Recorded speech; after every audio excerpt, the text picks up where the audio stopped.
Imagine standing at the base of a structure so vast, so theatrically imposing, that it doesn't just look like a home, it looks like a declaration. This isn't your typical run-of-the-mill mansion or castle. It's actually a fortress. And not just any fortress. A $2 billion Gothic stronghold that makes medieval castles look modern. The kind of place that doesn't simply sit on land, it dominates it. It commands the skyline. It bends perspective. From a distance, you'd think you were looking at something centuries old, built for royalty, perhaps even for war. But get closer, and you realize this isn't history. It's modern power wearing ancient armor. This is the $2 billion Gothic fortress that's bigger than any castle. The first thing that hits you is the size of this thing.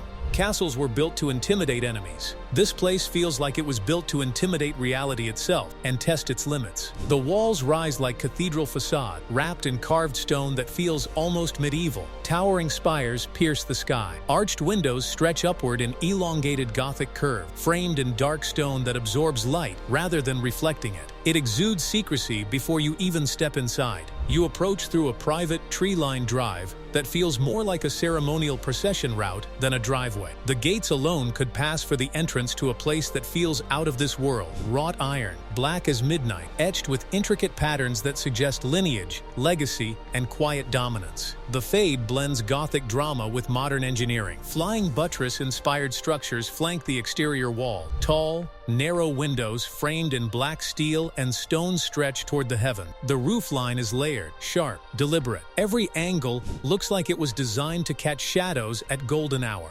Luxury here is not loud, it's commanding. Step through the grand entrance doors, each carved from solid dark oak and inlaid with brushed metal detailing. They are impossibly tall. You don't walk through them so much as you pass beneath them. Inside, the temperature shifts. The air feels cooler, controlled, intentional. You enter a cathedral-like foyer.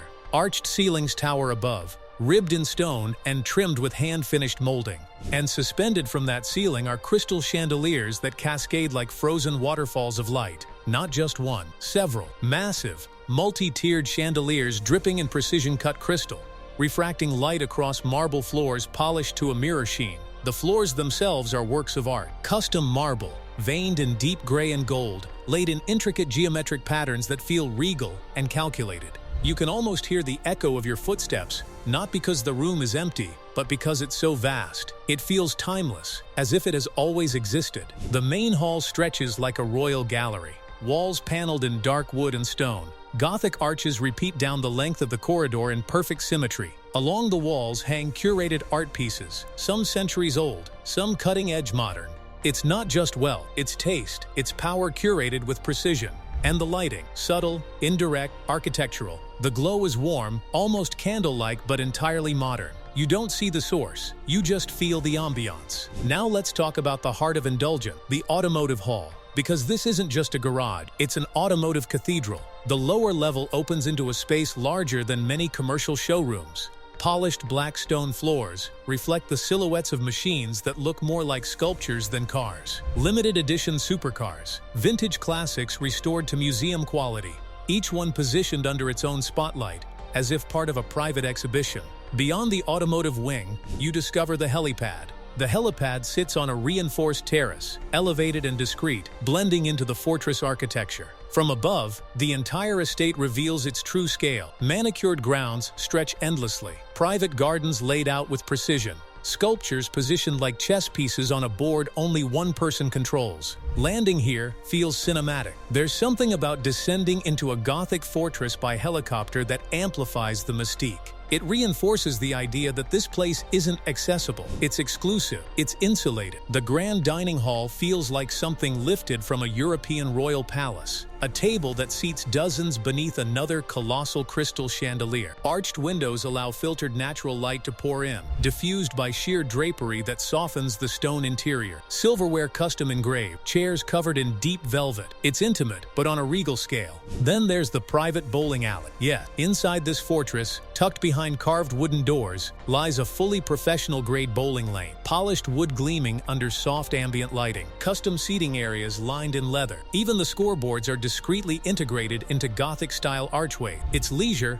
but elevated. Play becomes ceremonial. Adjacent to that, a full suite of sports amenities. An indoor basketball court with cathedral-height ceiling. A private gym outfitted with the latest equipment, framed by tall arched windows that overlook the ground. A squash court, private training studio, everything wrapped in stone, wood, and glass. Even fitness here feels noble. And then there's the pool. The indoor pool resembles something out of a five-star European spa crossed with a Roman bathhouse. Vaulted ceilings overhead, chandeliers reflected on the surface of still water, marble columns lining the perimeter. The water illuminated from beneath, casting a soft glow upward onto the arches. Step outside, and you'll find the outdoor infinity pool stretching toward the horizon. It blends seamlessly into the landscape, reflecting the fortress walls like a mirror. Lounging areas arranged with surgical symmetry, fire features embedded into the stone decking. At night, the entire area transforms into a glowing oasis of controlled elegance. The private suites within the fortress are where the intimacy emerges. Despite its size, there is an unexpected warmth in the bedroom. Each suite features soaring ceilings framed by Gothic arches, yet the furnishings soften the space. Plush fabrics, layered lighting, rich textures, custom fireplaces carved from stone. The primary suite feels less like a bedroom and more like a private sanctuary. Separate sitting area, a balcony overlooking the estate, a bathroom clad entirely in marble, with a soaking tub positioned beneath an arched window that frames the sky. Crystal chandeliers here are smaller, more intimate. They cast a gentle shimmer across the room. Luxury, but control. Power, private. Walk through the private library, and you feel the weight of intellect. Floor-to-ceiling bookshelves in dark walnut. Rolling ladder. A central reading table illuminated by a low-hanging chandelier. Arched alcoves carved into the walls for quiet reflection. It smells like leather and history. The office suite has its place as well. Floor-to-ceiling window. Custom-built desks carved from single slabs of rare wood. Hidden technology integrated seamlessly into antique-inspired cabinetry. Meetings here don't feel corporate. They feel superior. Secrecy is woven into the architecture. Private corridor. Hidden entrances. Rooms that reveal themselves only if you know where to look. Security systems integrated invisibly into the stone. Cameras concealed within carving. Access points layered discreetly. This fortress was not just built for comfort, it was built for control. At night, the transformation is almost out of this world. The exterior lighting casts upward beams along the spires and arches. The stone glows softly against the darkness. From a distance, it resembles an illuminated cathedral floating in shadow. The chandeliers blaze inside, like constellations suspended beneath vaulted ceiling. Reflections shimmer through tall Gothic windows. The estate becomes both a beacon and mystery. You begin to understand that this place isn't just about money, it's about narrative. It tells a story of permanence. Castles were built to withstand sieges. This fortress feels built to withstand time itself. Even the smaller details reinforce that theme. Hand-carved banister, custom door handles forged from blackened steel, staircases that curve dramatically upward beneath ribbed ceiling. Every material chosen for longevity. Stone that will age beautifully, wood that will darken gracefully. Nothing feels temporary, and yet it's entirely modern. Smart home systems operate everything silent. Climate control adjusts per room. Automated shades descend behind those tall Gothic windows. Music flows seamlessly through hidden speakers. The lighting adapts from day to night with subtle shifts in tone. It's a medieval dream running on 21st century precision. The energy of the place is unmistakable. It exudes wealth, yes, but more than that, it radiates intention. Indulgence here is not reckless. It's curated, calculated, strategic. Even the guest quarters feel palatial. Each guest suite mirrors the main house's Gothic aesthetic. Arched ceiling, velvet drapery, marble bathrooms, chandeliers that feel almost ceremonial. Visitors don't just stay here, they experience it. Outside, the grounds continue the story.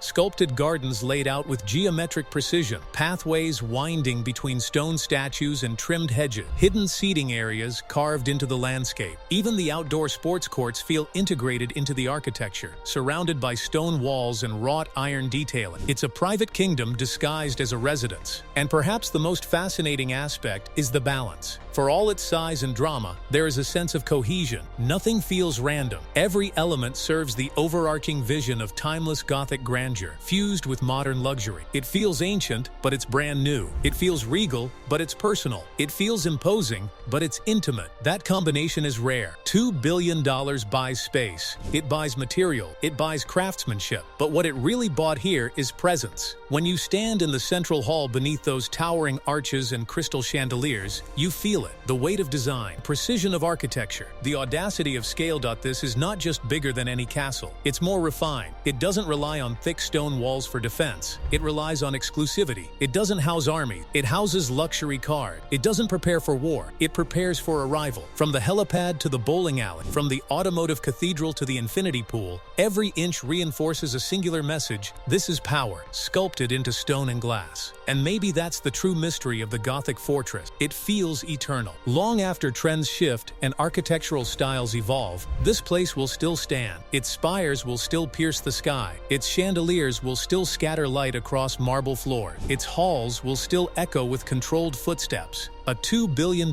monument to indulgence, a fortress of modern royalty, and perhaps the closest thing our era has to a castle that doesn't belong to history, but to the future.